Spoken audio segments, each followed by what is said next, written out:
Miguel de Cervantes Saavedra es el principal testigo de la existencia de Eugenio Torralba y de su estrecho vínculo de amistad con un extraterrestre de los buenos. Cervantes Saavedra hace decir a Don Quijote de la Mancha subido a su caballo de madera llamado Clavileño: acuérdate del verdadero cuento del licenciado Torralba, a quien llevaron en volandas por el aire, caballero en una caña, cerrados los ojos, y en 12 horas llegó a Roma y se apeó a Torre de Nona.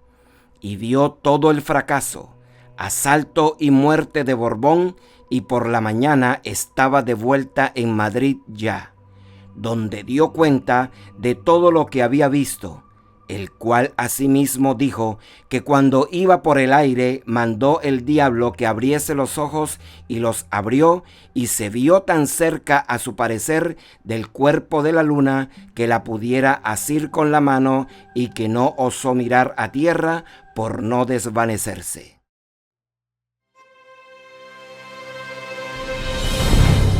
Somos el Proyecto Avatar. Bienvenidos a nuestro canal. En efecto, Miguel de Cervantes, al explicar estos hechos, se está refiriendo al doctor Eugenio Torralba, el famoso médico español que vivió durante los siglos XV y XVI, quien después de haber vivido muchos años en Roma y de haber ganado allí gran fama por sus artes curatorias, se trasladó a la corte española y se relacionó con toda la nobleza y con las altas jerarquías eclesiásticas. El doctor Eugenio Torralba es alguien de quien no puede haber duda, ya que pertenece a la historia del siglo de oro español. Natural de Cuenca, era famoso no solo por las extraordinarias curaciones que hacía, sino por un extraño amigo que tenía llamado Sequiel, del que corría la voz que no era un ser de este mundo. Así lo describe Marcelino Menéndez Pelayo en su Historia de los Heterodoxos Españoles. Se le apareció al doctor, refiriéndose a Eugenio Torralba, como Mefistófeles a Fausto, en forma de joven gallardo y blanco de color, vestido de rojo y negro, y le dijo: yo seré tu servidor mientras viva. Desde entonces le visitaba con frecuencia y le hablaba en latín o en italiano, y como espíritu de bien, jamás le aconsejaba cosa contra la fe cristiana ni la moral. Antes le acompañaba a misa y le reprendía mucho todos sus pecados y su avaricia profesional. Le enseñaban los secretos de las plantas, hierbas y animales, con los cuales Eugenio Torralba alcanzó portentosas curaciones. Le traía dinero cuando se encontraba apurado de recursos. Le revelaba de antemano los secretos políticos y de Estado. Y fue de esta manera en que Torralba supo, antes de que aconteciera la muerte de don García de Toledo en los Gelbes, la de don Fernando el Católico, el encumbramiento de Cisneros a la regencia y la guerra de las comunidades. Por lo anterior, el cardenal deseaba conocer a Sequiel, quien predecía este tipo de cosas. Pero como Sequiel era de espíritu libre y voluntarioso, Eugenio Torralba no pudo conseguir que éste se presentara ante Fray Francisco Cisneros. Sequiel, este misterioso personaje, es descrito por el doctor Torralba de una manera tal que coincide con los muchos de los relatos modernos sobre contactos con extraterrestres. Uno de los rasgos característicos de Sequiel es que era muy blanco y muy rubio, cualidades de los extraterrestres que hoy identificamos como los buenos, pues los extraterrestres malos suelen ser descritos por los contactados como feos, cabezones y de piel oscura o de colores raros. El primer contacto de Torralba con Sequiel fue indirecto, ya que él se comunicaba con un fraile de la Orden de Santo Domingo, que vivía en Roma y al que Sequiel se le aparecía de ordinario en las fechas relacionadas con las fases de la luna. Un buen día, el fraile le preguntó a Ezequiel si tendría inconveniente en tomar bajo su protección al doctor Eugenio Torralba, pues estaba muy agradecido con él debido a que lo había curado de una molesta enfermedad, a lo que Ezequiel le contestó que no tenía inconveniente, y desde entonces quedó sellada la amistad que los uniría por toda la vida hasta la muerte de Torralba, porque Ezequiel continuaría viviendo aún por mucho tiempo después de su muerte y asimismo Ezequiel ya había vivido por mucho tiempo antes de que Torralba hubiese nacido. A causa de sus muchos conocimientos sobre medicina, Torralba tenía abiertas todas las puertas de la corte y su fama llegaba hasta otras naciones desde donde venían para ser curados. En el año 1525, Torralba fue nombrado médico de la corte de doña Leonor, la reina viuda de Portugal, pero su estancia en aquel país duró poco, aunque durante el tiempo que estuvo allí hizo muchas curaciones y maravillas, pues no solo tenía conocimientos en medicina, sino que además sabía de teología, ciencia que por aquellos años alcanzaba en España un gran florecimiento. Ezequiel instruía a Torralba en muchos asuntos, y no solo a él, sino también a sus amigos cuando se lo pedían, aunque muy raramente se dejaba ver de ellos. Uno de estos ejemplos es cuando Camilo Ruffini, natural de Nápoles, le pidió a Torralba que le dijese a Ezequiel que le diese una fórmula para ganar en el juego. Ezequiel, que en otras ocasiones se había negado rotundamente a semejante cosa, en esta oportunidad accedió y le dio una fórmula que consistía en unas letras cabalísticas. Ruffini jugó con esta fórmula y ganó la cantidad de 100 ducados, lo que equivale actualmente a 16.700 euros. Ezequiel también le aconsejó a Ruffini que no jugara al día siguiente porque era luna menguante y perdería. Entre los amigos de Torralba estaban 10 cardenales y varios de ellos también acudieron en más de una ocasión para que intercediese ante Ezequiel y éste actuara a favor de ellos.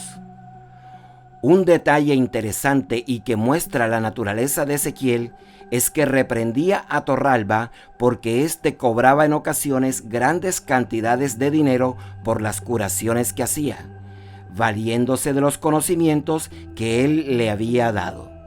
Ezequiel le decía que no debería cobrar, pues a él no le había costado nada adquirir esos conocimientos y al mismo tiempo lo censuraba cuando lo veía triste por falta de dinero. Sin embargo, después de estas reprensiones, Torralba solía encontrar en su cama o en algún lugar inesperado cantidades de monedas que le servían para salir de los aprietos financieros en los que en ocasiones se encontraba. Al pasar los años, la confianza de Torralba por su protector Ezequiel fue creciendo hasta el punto de que ya no le interesaba mantener en secreto su extraña relación y se atrevió a hacer cosas mayores sin preocuparse, porque esto fuese a levantar sospecha ante la Santa Inquisición acerca de la identidad de su misterioso amigo. Con frecuencia hacía predicciones de sucesos que resultaban exactos. Uno de los episodios que más puso en guardia a los inquisidores fue la detallada descripción que hizo del famoso saco de Roma, ocurrido el 6 de mayo de 1527. Ante un grupo de hombres importantes de la corte en Valladolid, Torralba describió minuciosamente los detalles del saqueo y hechos tan importantes como el degüello del condestable de Francia, Carlos de Borbón, y el encarcelamiento del Papa en el castillo de Sant'Angelo. Cuando fue interrogado como lo sabía, tranquilamente dijo que él había estado allí. Semanas después llegaron noticias oficiales a la corte confirmando todos los detalles que el doctor Eugenio Torralba había dado. Por lo anterior, la Inquisición lo llamó a declarar y fue aquí donde comenzaron todos sus males. Fue encarcelado y tras 3 años de prisión fue sentenciado a sufrir tormento, siendo abandonado por todas sus amistades eclesiásticas y de la corte, incluyendo al cardenal Volterra, quien le había suplicado años atrás que le cediese la protección de Ezequiel.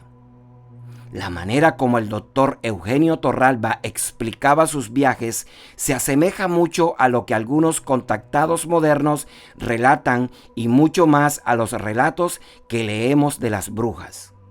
En el año 1520, estando en Valladolid, le dijo a don Diego de Zúñiga, su gran amigo, otro noble que más tarde lo denunció ante la Inquisición, que él se iba a ir a Roma por los aires, cabalgando en una caña y guiado por una nube de fuego, cosa que en efecto hizo, ya que al día siguiente de decir esto estaba en Roma. Y mucho más interesante fue la descripción de cómo hizo el viaje de ida y vuelta de Valladolid a Roma en 1527. Así lo cuenta Menéndez Pelayo.